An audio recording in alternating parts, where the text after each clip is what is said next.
Hola amigos, ¿qué tal? ¿Cómo se encuentran? Aquí con ustedes Daniel Rojas Pachas con un nuevo video para este espacio Libros y otras interferencias. En esta oportunidad quiero detenerme a comentar un relato del escritor peruano Julio Ramón Ribeiro. En el canal, en los primeros videos de este espacio, de esta sección, yo ya había comentado un texto de Julio Ramón Ribeiro, es uno de mis narradores favoritos, de los narradores que se dedican al cuento principalmente, aunque Ribeiro tiene, digamos, también obras, algunas agenéricas como Los Dichos de Luder, también realizó teatro, y novelas como Los Geniecillos Dominicales o Crónica de San Gabriel. Sin embargo, es, yo diría, universalmente reconocido por sus relatos breves, lo cual lo llevó a ser, digamos, ganador del premio Juan Rulfo unos años antes de morir. Creo que el premio se entregó de forma póstuma, pero ganó ese premio y es un autor sumamente reconocido y que creo que, como comenté en el video anterior que está dedicado a los hombres y las botellas, es un autor que se ha ido, digamos, recuperando con el tiempo a la vista de los lectores. Los lectores están redescubriendo a Julio Ramón Ribeiro y eso también por la publicación que se hizo de sus diarios, La Tentación del Fracaso, y esta compilación que tengo acá. Este es el tomo número 2 de La Palabra del Mudo. Six Barral hizo, digamos, una recopilación de sus relatos. Él publicó distintos cuentos a lo largo del tiempo, pero siempre mantuvo, digamos, una unidad, una especie de, digamos, de médula que lo cortaba, que era La Palabra del Mudo. Este título, eh, digamos, tiene mucho que ver, como mencioné también en el video anterior y que quiero recordarlo, que Ribeiro trabaja con muchos personajes que toma de la cotidianidad, principalmente de la cotidianidad peruana, ciertos personajes sin caer en el costumbrismo, sin caer en el indigenismo, en el mundonovismo, en esos tipos literarios que se preocupan de hacer cuadros de época o tipos humanos. Sin embargo, Ribeiro sí ponía la atención en la gente que trabaja en el campo, digamos, los burgueses, la gente que trabaja, los profesores, vendedores ambulantes, niños, tuvo en sus relatos una variedad de temas que abarcó, también lo fantástico, pero logra desarrollar buenos retratos, digamos, del ciudadano de a pie, del ciudadano común, y por eso la palabra el mudo es como darle voz, ¿cierto?, a ese sujeto, al hombre, a la mujer, que no tiene la posibilidad de expresarse y que muchas veces es aplastado por los poderes. Entonces, esa beta social, ese elemento está muy presente en Ribeiro y por eso, digamos, ¿cómo se llama? Este título acompaña muchas antologías, muchas, digamos, compendios de su obra en general. Y bueno, en esta ocasión yo quiero referirme a un texto en particular que es Solo para Fumadores, del año 87, y que da título a un libro homónimo de cuentos, pero siendo este, digamos, el texto central. Es un cuento más o menos largo, no es tan breve, debe tener aproximadamente unas 20 a 30 páginas, si mal no recuerdo, y es un texto autobiográfico. En ninguna parte del texto explícitamente dice yo soy Julio Ramón Ribeiro, pero hay una serie de señas, como por ejemplo se habla de la publicación de los geniecillos dominicales, se habla de distintos, digamos, trayectos que Ribeiro tuvo en su vida en Europa, su vida en distintos países, viajes, su infancia, incluso su enfermedad también, su matrimonio, su hijo, digamos, su formación como abogado y luego como escritor, y sobre todo, como dice el título, Solo para Fumadores, su afición por el tabaco, por el cigarrillo y, digamos, por el hábito de fumar. El texto es bastante particular porque genera una especie de imagen de autor. Conscientemente y de forma metaliteraria, Ribeiro establece una serie de temas literarios y también establece una especie de ubicación de su calidad como autor dentro de una tradición, dentro de un canon, no solo peruano, sino universal. Da cuenta de su educación sentimental y, como dije, señala a través de este recorrido que hace a través de este juego de la memoria que es solo para fumadores, un nexo entre escritura y el hábito de fumar. Y a través de eso nos va dando cuenta de una serie de elementos como por ejemplo su biblioteca, anécdotas familiares, hábitos, e incluso se da el trabajo de establecer una especie de teoría en relación a por qué él tiene esa afición por fumar, una especie de teoría, digamos, pseudo-filosófica que vincula a Empédocles y, digamos, las energías que forman la naturaleza, el aire, la tierra, el fuego y el agua, y hace incluso una alusión a esta especie de teoría que él quiere dar a conocer a los lectores. Entonces, es un texto bastante interesante. Yo hace varios años ya había escrito para un periódico digital un texto breve que se llamaba Tabaco y Literatura, en el cual daba cuenta de la relación que muchos escritores han tenido con el hábito de fumar, con esto que algunos ven como un vicio, que otros lo ven como un hábito, una práctica habitual, cotidiana. Y hay muchos autores, desde Arthur Conan Doyle, Faulkner, Hemingway. Hemingway incluso hay una, digamos, una mezcla de tabaco que se vende, esencia africana, tiene un nombre así, que se vende incluso en expendios de tabaco en los Estados Unidos.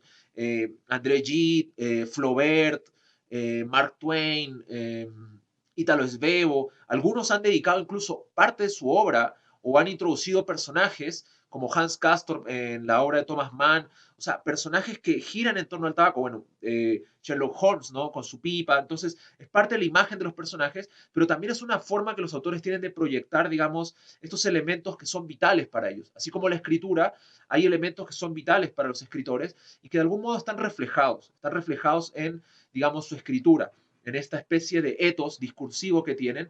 Se genera no solo una imagen o una atmósfera o una construcción imaginaria, sino también el mismo autor, la calidad de autor también se refleja en esta construcción que se hace a través de la ficción.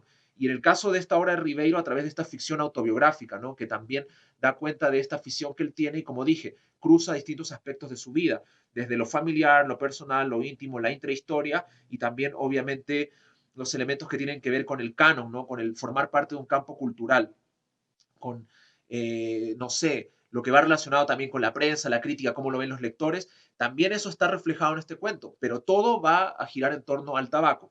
Bueno, algo interesante de este texto es que, bueno, no es una apología al tabaco, simplemente a manera de monólogo, Ribeiro construye una especie de viaje por la memoria, ¿no?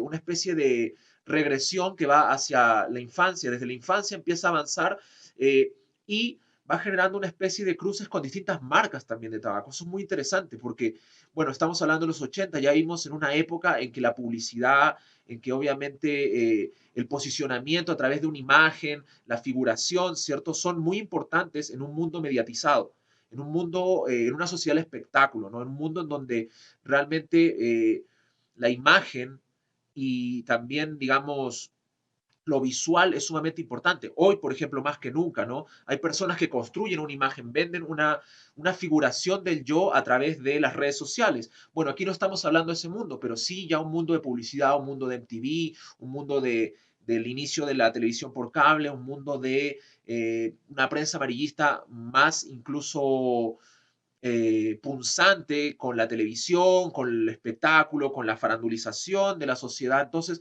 todos esos elementos, de algún modo, no sé si Rivero los anticipa, pero sutilmente los da a conocer porque hay una especie de forma de posicionar también la figura del autor en relación con su poder adquisitivo y también la vida como sujeto en relación a el acceso que tiene a ciertas, digamos, garantías, a ciertas como facilidades, comodidades, ¿no?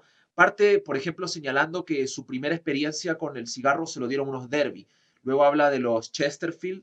Luego dice que siendo adolescente, ya joven, joven estudiante de derecho, no podía costear o no podía aprovecharse también del hábito de fumar de su padre o de su hermano y empieza a consumir marca nacional, Inca, ¿cierto? O sea, hay un retroceso en su poder adquisitivo, pero luego cuando entra a estudiar literatura y tiene una beca o tiene algunos, digamos, beneficios, empieza a fumar el Lucky Strike. Y con Lucky Strike ya hay un cambio, ¿no? Pasa desde digamos, el consumo de un producto local a una marca importada. Incluso el cuento lo pone de forma satírica, ¿no? Señala, dejé al Inca como un vil conquistador a un lado, lo avasallé y pasé a consumir un producto importado. O sea, ese tipo de sutilezas en el humor tiene Ribeiro y acá lo expone, ¿no? También para dar cuenta de cómo la progresión en su vida, ciertos momentos en donde todo es muy precario, donde no tienen acceso a ciertos beneficios, en donde vive de una beca, vive en Europa como migrante,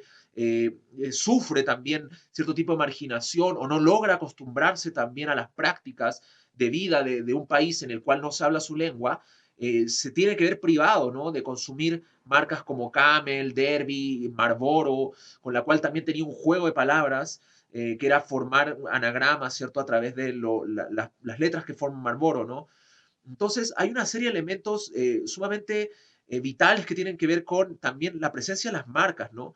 Y hay instancias en donde Ribeiro te cuenta en esta historia que quedó completamente desamparado económicamente y lo salva, por ejemplo, la generosidad de eh, un veterano de la Guerra Civil Española que le fiaba, pero luego en Alemania no pudo conseguir eso y en Francia sufrió una de las peores humillaciones de su vida cuando pensando, ¿cierto? Que como en Latinoamérica uno puede pedir fiado o de repente incluso pasa, ¿no? Uno va por la calle y alguien te dice, oye, me invitas un cigarro y ya uno lo hace, ¿no? Eso pasa mucho en Sudamérica, pero él en Francia trata de hacer eso con un tipo y el tipo lo ve asqueado, ¿no? Como maldito migrante, o sea, aléjate. Y ese tipo de cosas lo afectan mucho emocionalmente y él llega a desarrollar una especie de relación casi simbiótica con el tabaco, ¿no? En el cual no puede hacer un acto tan simple como abrir una carta sin fumar, incluso si eso significa que en esa carta está el dinero que le han enviado o algún pago para poder costear más cigarrillos que no tiene. Entonces, los actos se vuelven una especie de círculo vicioso en torno al tabaco.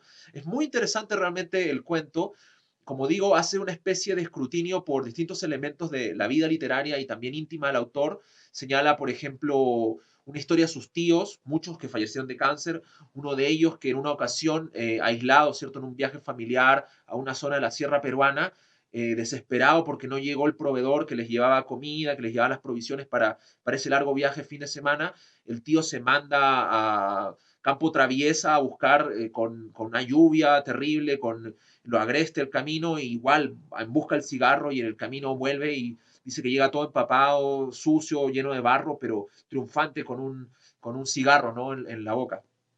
Entonces, es muy interesante cómo va cruzando todos esos elementos. También tiene algunas digresiones. El cuento es interesante porque se permite contar dos microhistorias. Una que es la de Panchito, una especie de, podríamos decir, gángster latinoamericano en Europa, que en algún modo lo adopta a él y a una serie de artistas jóvenes como Ribeiro, pintores, poetas latinoamericanos, todos peruanos, en torno a este joven peruano, Panchito, que en Perú, tal como señala Rivero en el cuento, era un joven de extracto pobre, ¿cierto? Un joven de la sierra que disfruta, porque en Europa es un potentado, ya que tiene, digamos, ciertas actividades ilícitas, pero que le permiten tener dinero. No así a estos jóvenes miraflorinos que él señala, jóvenes de ya de una zona más ABC1, ¿no? Jóvenes como, jóvenes bien, pero venidos a menos en Europa por ser migrantes, estudiantes con pequeñas becas, y Panchito siente una especie de satisfacción al ser un mecenas y financiarle su librito de poemas, al financiarle una muestra de teatro, una exposición de pintura, sin esperar algo a cambio, más que ellos sean sus acompañantes, su comparsa. Esa pequeña historia es muy buena, está ahí, tiene un desarrollo increíble y un final clave, que no se los quiero spoilear, pero que está ahí.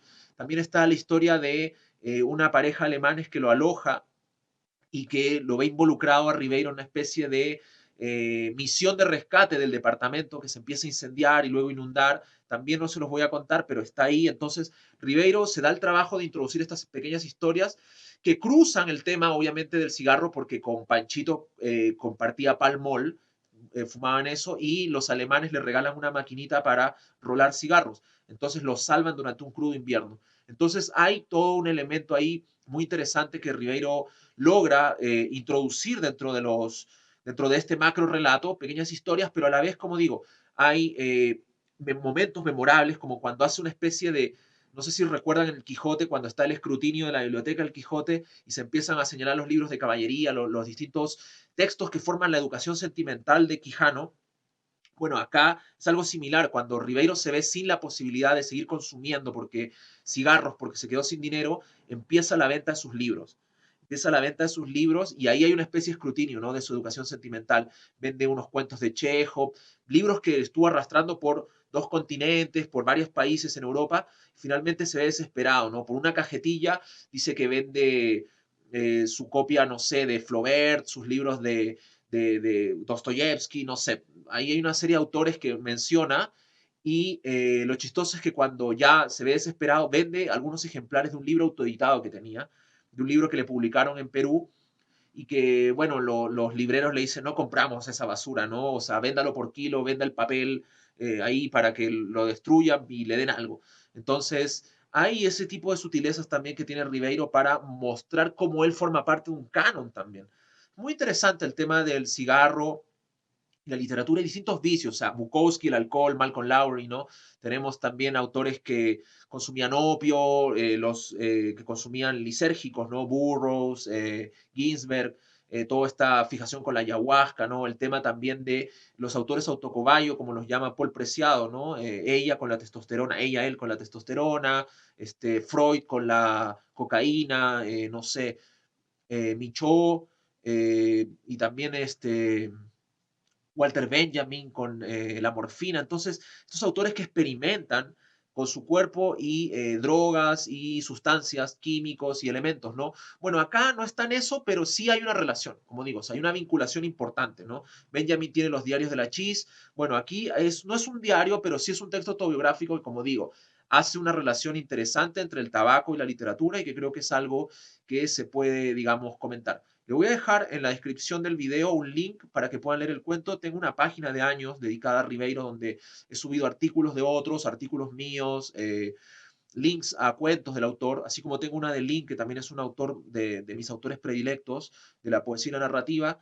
Ribeiro es uno de mis autores predilectos de la narrativa peruana.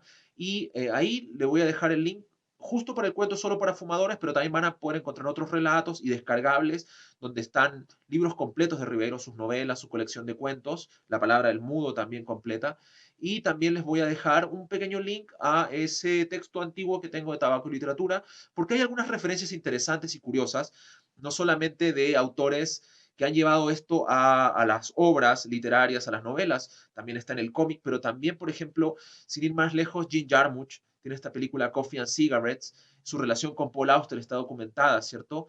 Eh, Paul Auster también en Trilogía de Nueva York también tiene pasajes dedicados al cigarrillo. Entonces es algo que está documentado y que creo que para algunos puede ser interesante. Para mí me resulta interesante. No fumo, personalmente no lo hago, pero me resulta interesante esta relación que hay entre el cigarro y la literatura, así como otras relaciones que la literatura establece con otros vicios, otras prácticas, porque en sí la literatura también es una patología, también es una práctica que realizamos por pulsiones y compulsiones, ¿no? Entonces es interesante esta relación que, digamos, explícitamente Rivero desarrolla en este texto.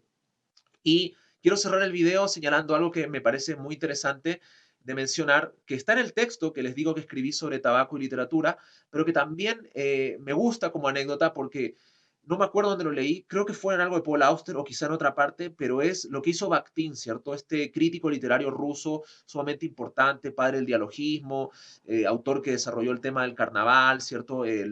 Los estudios sobre la obra de Dostoyevsky, y que señala, ¿cierto?, que durante una especie de exilio al cual fue sometido por Stalin, desesperado porque era un gran fumador, rola tabaco con papel cebolla en el cual tenía escrito un ensayo sobre Goethe.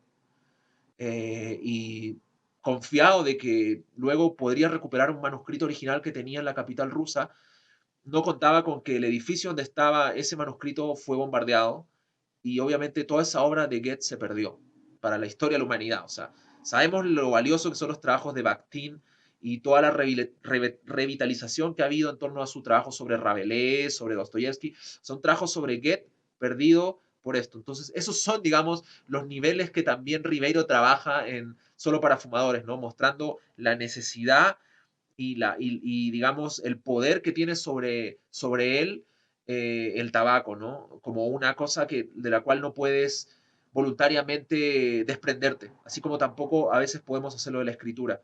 Bueno, espero que hayan disfrutado este video. Nos vemos en una próxima oportunidad en Libros y otras interferencias. Siempre es un gusto saludarlos. Gracias por suscribirse al canal, por comentar, por compartir sus opiniones y bueno, hasta una próxima oportunidad.